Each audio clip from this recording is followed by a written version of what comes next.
welcome back. This is the second stop and part two of the second stop on my Hanoi food street tour. And I was talking about using chopsticks, and somebody told me, oh, you sure know how to use that well. Yeah, I practice.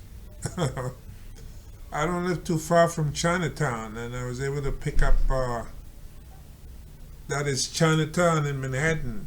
It's like right north of me across the Manhattan Bridge. If you walk over the bridge right there, and I walked over a few times from the Manhattan Bridge, and it brings me right into Chinatown. You can buy chopsticks right over there. So, I get to practice using chopsticks. So that's what we're using right now. As you see in the video, the big things, the big pieces of food are not that real hard to pick up. It's when you get to the smaller one, like rice, like trying to eat rice.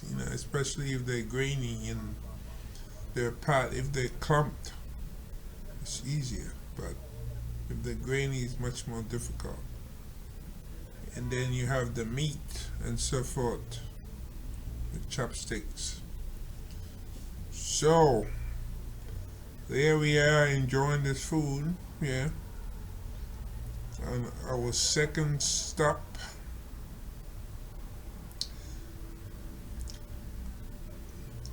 Notice we don't see any drink here, right? There we are. We got another dish there. Looks like rice and some greens.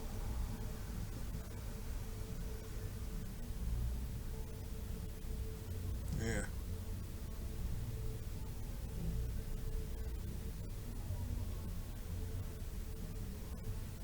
So as I mentioned before, Lynn, L-I-N-H, Lynn, she's the tour guide for our street food tour. So she knows the restaurant, she knows the places, the staff. She's been around these areas, so she brings customers. She did say that she doesn't eat when she's out on the tour. I guess she used to.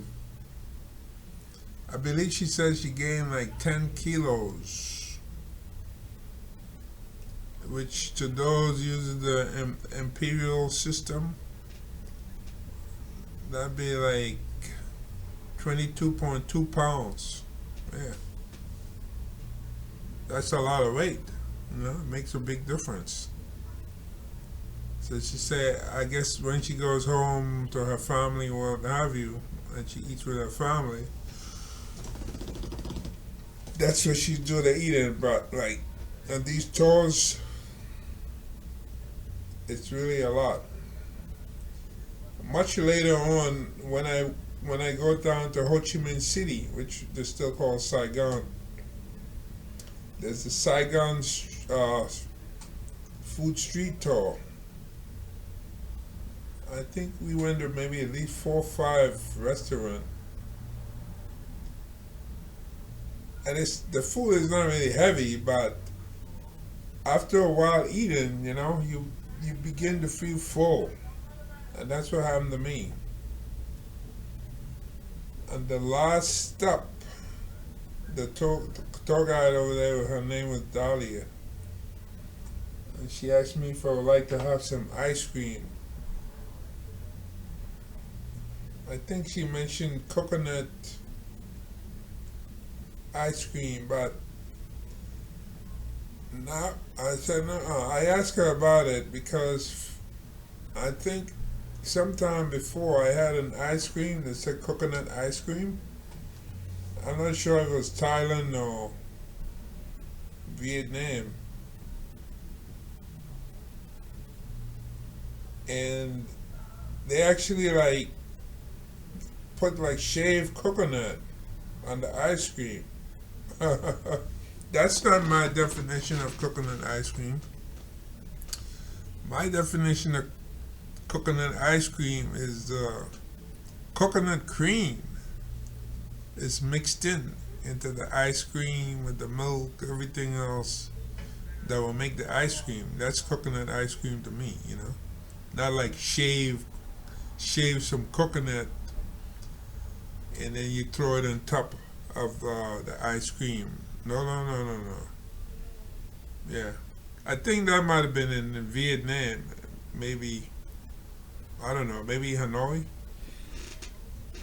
So I wasn't really interested. I don't think it's Thailand because I've eaten ice cream in Thailand and the ice cream tend to be very good. They even have like mango too. Mango also with the ice cream. Mango and ice cream. Somebody years ago, I think it was 2015, someone I know, she took me to an ice cream parlor. And after dinner, after we had dinner, we sat down, we had ice cream, and there was mango. Imagine that. Who would have thought of that? Eating mango and ice cream. There's also mango flavor ice cream too. So anyway, here we are.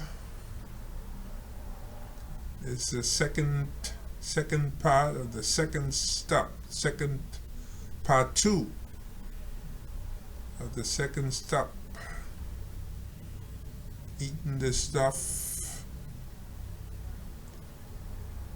with our chopsticks.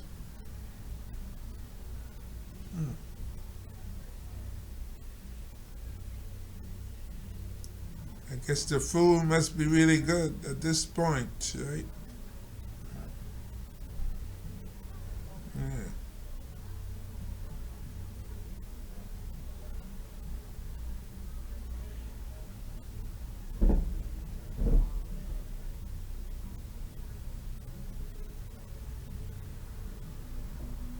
So there's a big bowl there that we could take from.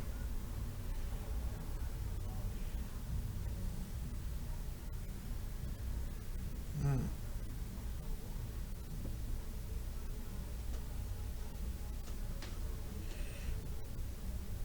This was sure a fun tour. When I got down to Saigon, I did go to down to the Delta region, and there was also some eating out there too, fish, all that stuff. So it's quite an experience when you travel.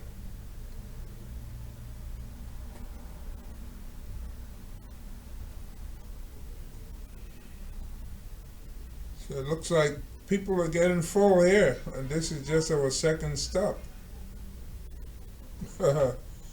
So I'll catch you on the other side and on the other